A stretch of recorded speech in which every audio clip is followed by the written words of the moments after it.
Hi, I'm Lizzie and welcome to my garden here at the Rose Press. I'm going to show you today how to grow absolutely gorgeous Icelandic poppies from seed. So this variety I've got on my website is Poppy Champagne Bubbles Pink, and I've only got a very limited amount of seeds, so if this is something you want to grow then you definitely need to order them quick. You can grow them in two ways. You can either sow them in trays like I'm going to show you today in February and March, and then they will flower this summer coming up, or you can direct sow them in the summer and they will flower the next year.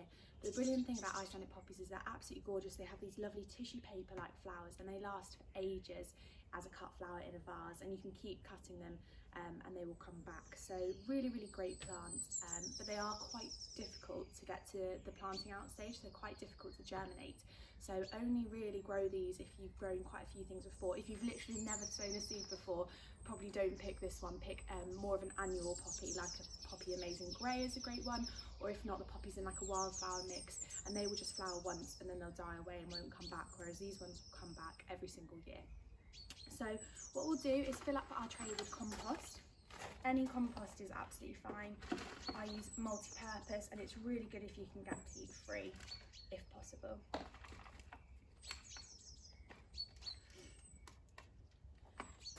Brilliant. And then what we'll do is water these before we sow the seeds. Because the seed sits on top, we just want to make sure that we water it first.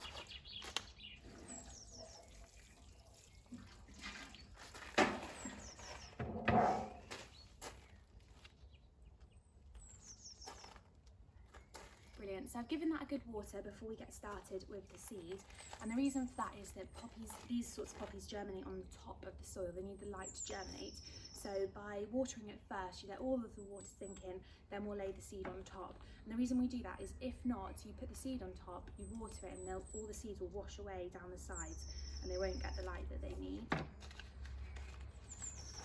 So we'll just open this up, give it a tap just so that the seeds drop to the bottom when you open, because again these seeds are really tiny. Yeah, they're really small. So then get your hand and pour them on in one hand. Now it's going to be really hard to separate these, but we're just going to have to do our best and just pop them. Well, you're not going to be able to do one or two per cell. I've got 6 here, so I'm going to do probably three in a cell roughly, but there's probably going to be a few more just because they're so small and hard to control where they land.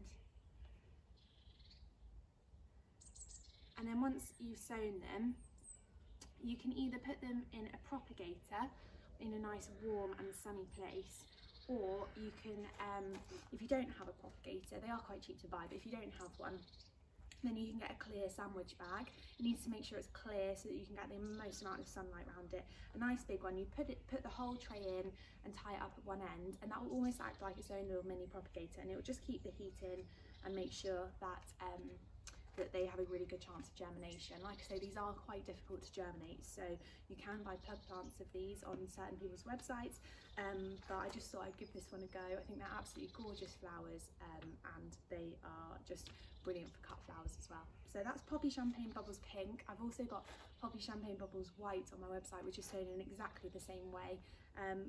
Really excited to see all of your photos in the summer of these gorgeous flowers, and I hope you found that helpful.